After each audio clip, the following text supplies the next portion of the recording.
She was kicked out of her house in the middle of the night, no explanation, no mercy. Her so-called parents dumped her on the street like she was nothing. But what none of them knew was that this nothing girl was worth $50 million. Her real parents were gone, her true identity was hidden, and the people who raised her were about to lose everything. This is the story of how one broken girl uncovered the truth and came back more powerful than anyone ever expected. Stay with me, because you won't believe how this ends. Asterisk, they say the truth always comes out, but for Aria, it came far too late. She was 17 when her entire world came crashing down. Until then, she believed she was just an ordinary girl living with parents who never really loved her, but who, she thought, had at least given her a home. That illusion shattered the night they threw her out, not because she did something wrong, but because she had unknowingly become useless to them. You see, Aria had no idea she was worth $50 million.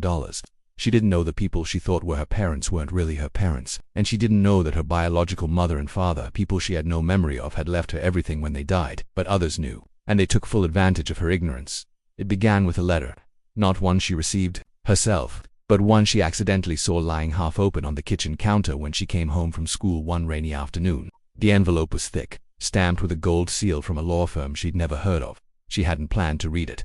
But the first line, printed in bold, stopped her cold. Regarding the trust and inheritance of Miss Aria Eleanor Harper. Her heart dropped. Harper, that was her last name. But the rest, trust, inheritance. She heard footsteps coming and quickly put the letter back. Her mother, Susan, stormed in, snatched the envelope, and gave her that look again. The one Aria knew all too well, filled with resentment and coldness. "You're snooping now," Susan snapped. "Ungrateful doesn't even begin to describe you." Aria didn't say anything. She never did. She had learned long ago that no matter what she said, it would only make things worse.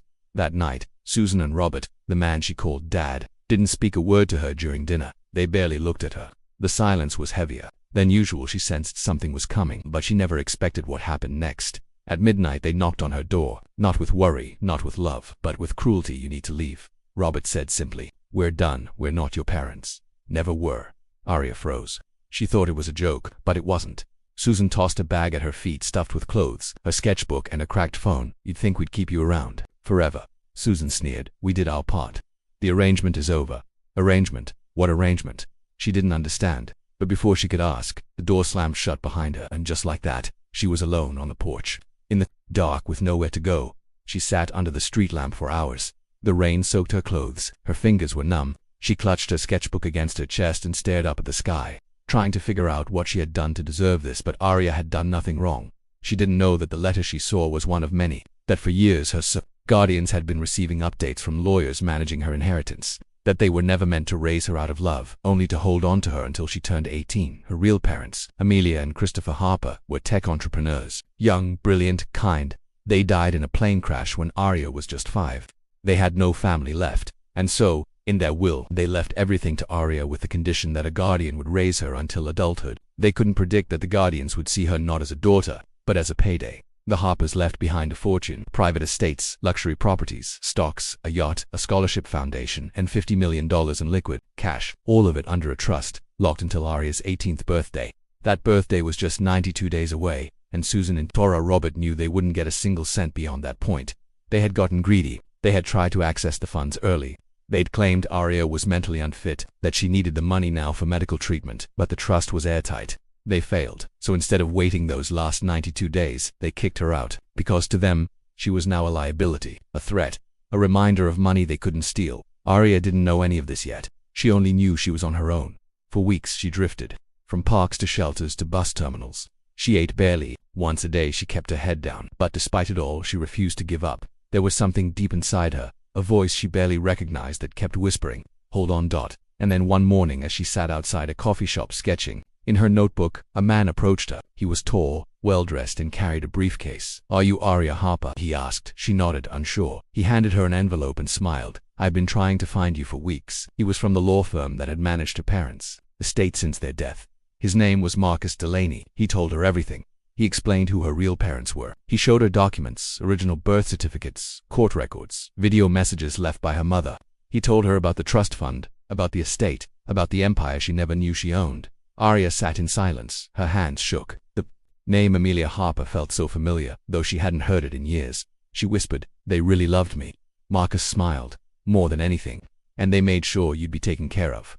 It's time to claim what's yours." On her 18th birthday, Aria walked into the marble halls of the Lockwood and Pierce law firm. She wore a borrowed dress, her hair tied back with a ribbon she'd kept since childhood, the only thing she had from her early years. They greeted her like royalty. They offered her tea, kindness, comfort, things she hadn't felt in so long. In the center of the table was a sealed box. Marcus unlocked it. Inside were letters, photos, jewelry, a small teddy bear from her childhood, and a USB drive. He handed her a set of headphones and pressed play. Her parents' voices filled her ears. "Happy birthday, Aria," her mother said through the video. "We made this in case we couldn't be with you. If you're seeing this, it means life didn't go the way we planned. But it also means you're strong enough to find your way." Her father's voice followed. "You are our everything. We know you'll grow into someone kind, wise, and powerful. Use what we've left you, not just for yourself, but for the world. Do good. Be better than we ever were. And remember, you are never alone." Tears streamed down Aria's face. For the first time in her life, she felt something shift inside her, a sense of belonging, of identity, of purpose. She spent the next few weeks learning everything about her inheritance. She hired financial advisors. She visited the Harper family estate, a breathtaking glass mansion on a cliffside. She walked through gardens her mother once designed. She saw her father's inventions locked in display cases. And then she made a decision. She didn't want to live in luxury while others suffered like she did. So she launched the Harper Hope, the foundation, an organization dedicated to helping abandoned and homeless teens find homes, education, and therapy. She poured millions into it, not for recognition, but because she knew how it felt to be discarded like garbage. She tracked down Susan and Robert too, not out of revenge, but for justice. With her new legal team, she uncovered years of fraud, forged documents, and false statements made by her former guardians. A case was filed, assets were frozen, charges were pressed. They lost everything, not because Aria demanded it, but because the law caught up with them. She never spoke to them again. Instead, she focused on healing, on building. Within 2 years, the Harper Hope Foundation had opened shelters in 10 cities. Thousands of kids had access to education, food, and support, things Aria had once been denied. But she didn't stop there. She invested in startups led by young women. She funded art programs in underfunded schools. She offered scholarships to kids who had been told they'd never amount to anything. Every night, she looked at the photo of her parents on her bedside table and whispered, "Thank you," because despite the darkness she had endured, she had found the light, not in the money, not in the estate, but in herself. The inheritance didn't make her powerful. Knowing she was loved did. And so, when people ask her how she survived, how she managed to rise from nothing, she simply says, "I remembered who I was, and who I was meant to become."